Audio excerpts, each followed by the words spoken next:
Raja terkaya di dunia kuno, Croesus dari Lydia, pernah percaya bahwa takdir berpihak padanya.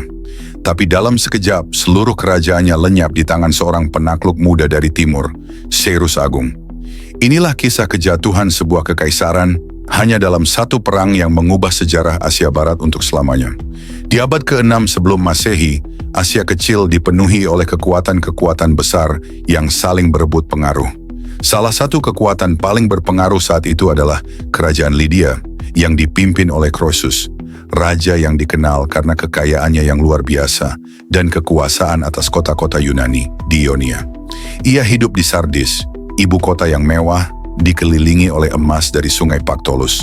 Namun, dari timur muncul kekuatan baru yang tak terduga, bangsa Persia di bawah pemimpin mudanya, Cyrus II, yang kelak dikenal sebagai Cyrus Agung.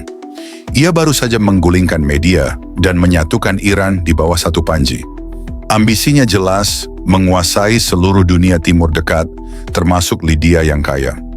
Croesus, yang merasa Persia belum cukup kuat untuk menjadi ancaman, justru bertindak ofensif. Ia melintasi sungai Halis dan menyerang wilayah Persia, memicu perang besar. Ia mengandalkan ramalan orakel yang mengatakan bahwa jika ia menyerang Persia, sebuah kerajaan besar akan runtuh. Tapi ia tidak menyangka, kerajaan itu adalah kerajaannya sendiri.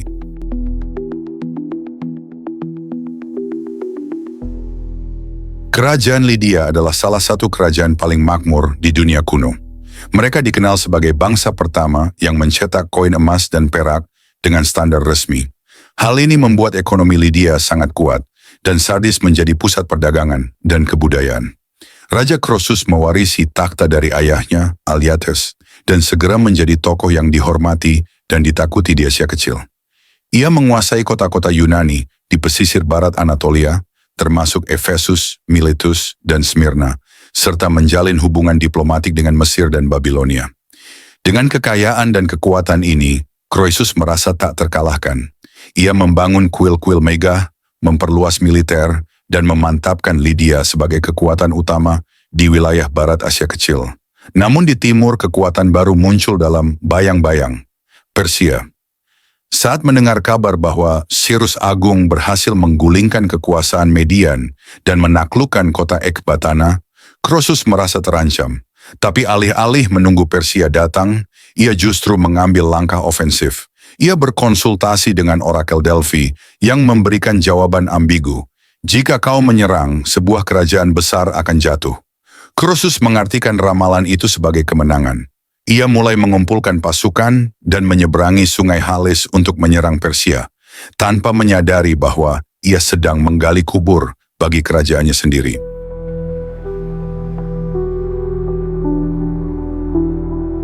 Sementara Lydia tenggelam dalam kemewahan, Persia sedang berubah menjadi kekuatan militer yang disiplin dan ekspansif. Cyrus II, cucu dari Raja Media, berhasil memberontak melawan kakeknya sendiri dan mengambil alih wilayah Media tanpa banyak pertumpahan darah.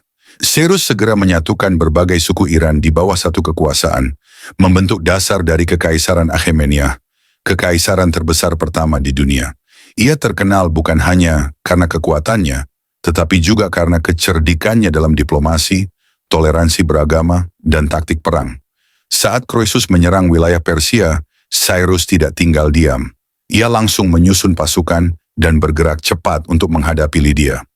Perang ini bukan hanya soal wilayah, tapi juga reputasi. Cyrus harus menunjukkan bahwa Persia tak bisa dihina begitu saja. Cyrus menghindari konfrontasi langsung awalnya, menunggu Croesus mundur untuk mengonsolidasikan pasukannya selama musim dingin. Tapi Cyrus melakukan hal yang tak terduga. Ia mengejar Croesus ke Lydia dan memaksanya bertempur sebelum ia sempat mendapatkan bantuan dari sekutu-sekutunya. Dalam waktu singkat, Cyrus memaksa Lydia masuk ke dalam pertarungan hidup mati yang akan menentukan nasib kedua kerajaan.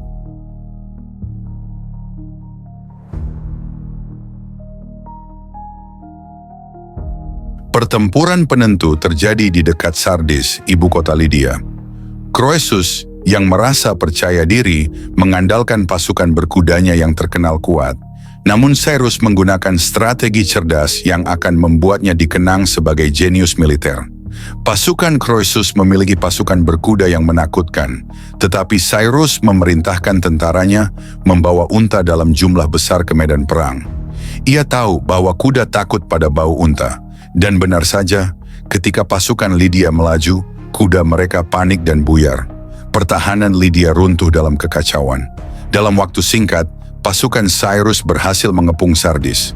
Meskipun Croesus bersembunyi di dalam benteng, kota itu tidak mampu bertahan lama. Setelah 14 hari pengepungan, Sardis jatuh. Croesus ditangkap hidup-hidup. Dalam versi Herodotus, ia bahkan hampir dibakar hidup-hidup oleh Cyrus, tapi diselamatkan ketika ia menyebut nama Solon, seorang filsuf Yunani yang pernah memperingatkannya tentang nasib manusia yang mudah berubah. Cyrus terkesan oleh kebijaksanaan Croesus, memilih untuk menyelamatkannya dan menjadikannya penasihat. Apapun kebenaran kisah itu, satu hal pasti, Kekaisaran Lydia runtuh dan Asia Kecil kini berada di bawah kekuasaan Persia.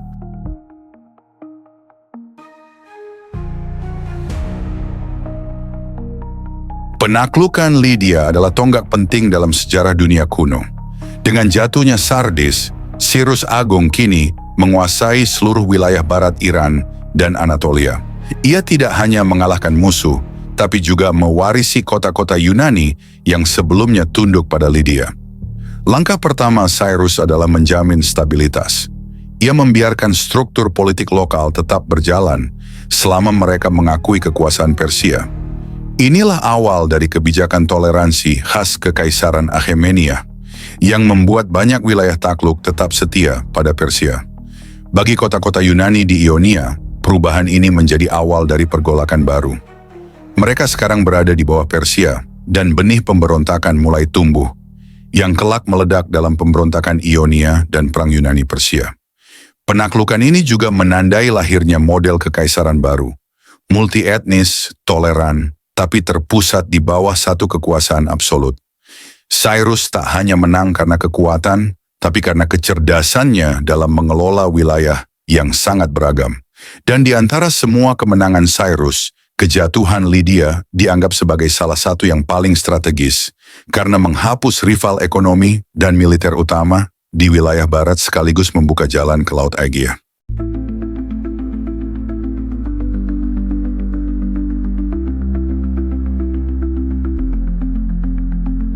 Ramalan Orakel Delphi yang menjerumuskan Croesus menjadi salah satu ironi paling terkenal dalam sejarah kuno.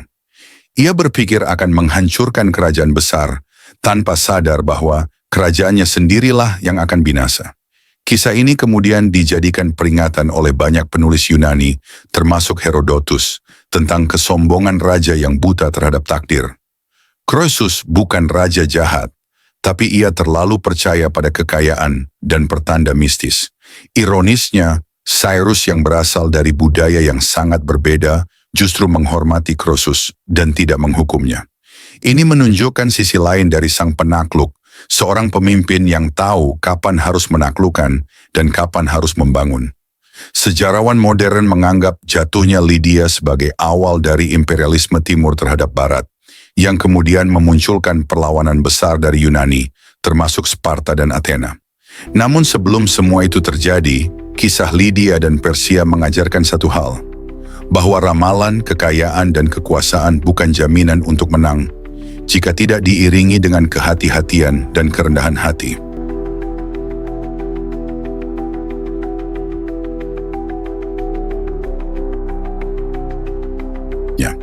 Croesus, sang raja kaya, menjadi simbol dari kekuasaan yang bisa runtuh karena keputusan yang salah.